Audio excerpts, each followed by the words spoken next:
Linguaya, Academia de Francés présente Francés en Video.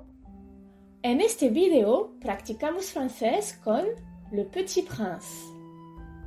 Chapitre 21. C'est alors qu'apparut le renard.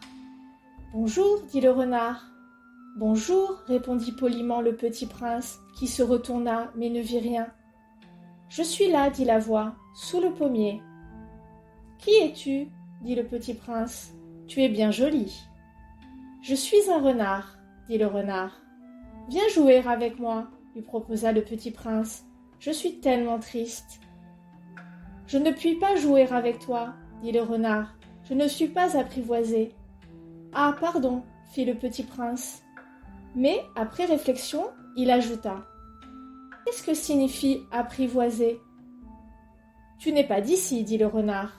Que cherches-tu ?»« Je cherche les hommes, dit le petit prince. »« Qu'est-ce que signifie apprivoiser ?»« Les hommes, dit le renard. Ils ont des fusils et ils chassent. C'est bien gênant. Ils élèvent aussi des poules, c'est leur seul intérêt. Tu cherches des poules ? » « Non, dit le petit prince. Je cherche des amis. »« Qu'est-ce que signifie apprivoiser ?»« C'est une chose trop oubliée, dit le renard. Ça signifie créer des liens. »« Créer des liens ? Bien sûr, dit le renard. Tu n'es encore pour moi qu'un petit garçon, tout semblable à 100 000 petits garçons. Et je n'ai pas besoin de toi. Et tu n'as pas besoin de moi non plus. Je ne suis pour toi qu'un renard semblable à 100 000 renards. Mais si tu m'apprivoises, nous aurons besoin l'un de l'autre. Tu seras pour moi unique au monde, je serai pour toi unique au monde. Je commence à comprendre, dit le petit prince. Il y a une fleur, je crois qu'elle m'a apprivoisé. C'est possible, dit le renard. On voit sur la terre toutes sortes de choses. Oh, ce n'est pas sur la terre, dit le petit prince. Le renard parut très intrigué. Sur une autre planète ? Oui.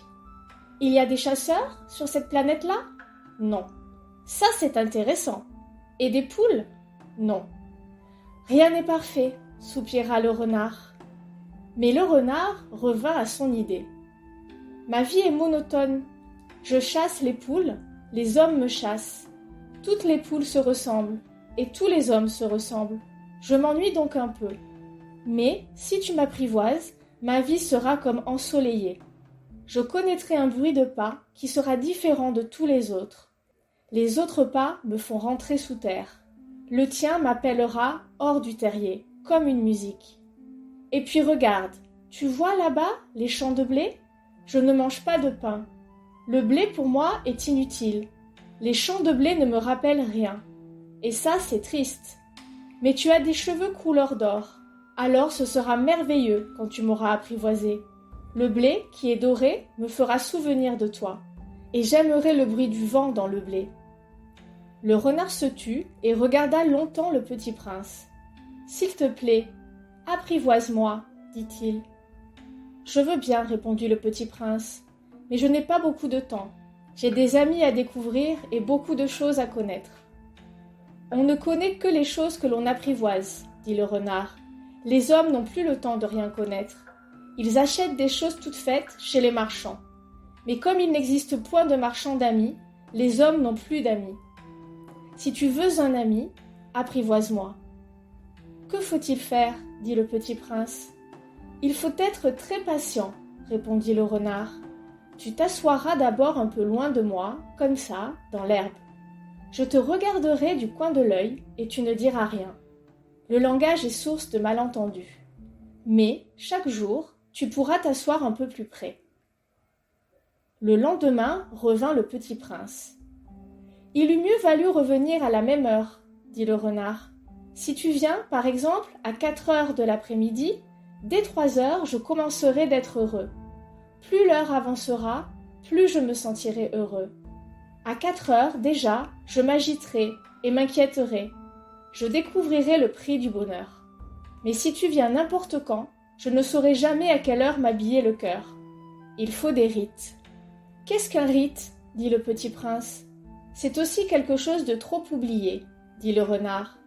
C'est ce qui fait qu'un jour est différent des autres jours, une heure des autres heures. » Il y a un rite, par exemple, chez mes chasseurs. Ils dansent le jeudi avec les filles du village. Alors le jeudi est un jour merveilleux. Je vais me promener jusqu'à la vigne. Si les chasseurs dansaient n'importe quand, les jours se ressembleraient tous et je n'aurais point de vacances. Ainsi le petit prince apprivoisa le renard. Et quand l'heure du départ fut proche, « Ah, dit le renard, je pleurerai. »« C'est ta faute, dit le petit prince.